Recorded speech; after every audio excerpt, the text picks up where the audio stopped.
Good evening. So tonight we'll be talking about this big pathway we've spent the past couple weeks building to show how glucose and CO2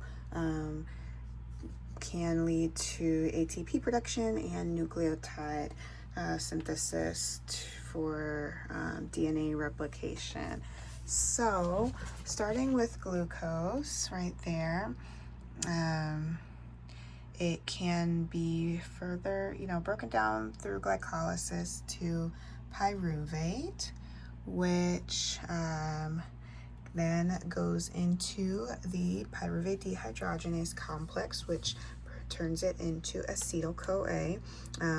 Of note, there's NADHs that are produced in CO2, which CO2 can come later into play in our nucleotide synthesis. But the NADH and the acetyl-CoA are going to be key components into ATP synthesis. So the acetyl-CoA then goes into the citric acid cycle and does a couple cycles. You get out some NADH, more CO2, some ATP, and some FADH2. The NADH, FADH2 go into the electron transport chain, which produces a hydrogen gradient and uses NADH and FADH2 to produce ATP. So that is how we're getting our ATP. Starting back at glucose forms glucose 6-phosphate right there, which then goes into the pathway, the pentose phosphate pathway, to reduce down to ribulose 5-phosphate, which can be converted into ribose 5-phosphate. Ribose 5-phosphate is the key component of the development of PRPP. PRPP then goes into, sorry, I get blurry, if it can focus. There we go. PRPP is the start of the pathway that leads down to the precursor for our purine synthesis.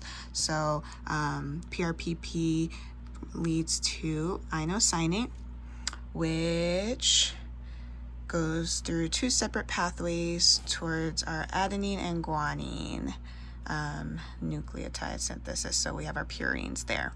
Now, I did talk about how CO2 is important. We're getting CO2 from the pyruvate dehydrogenase complex and the citric acid cycle, and several other, pathways throughout this whole chart we've done, because CO2 leads to carbamic acid.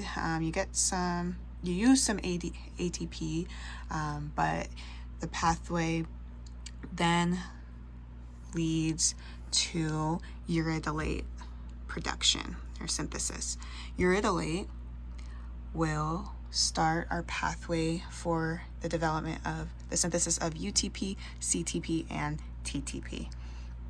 So that is our purines, which are uracil, cytosine, and thymine. So those are our other nucleotides.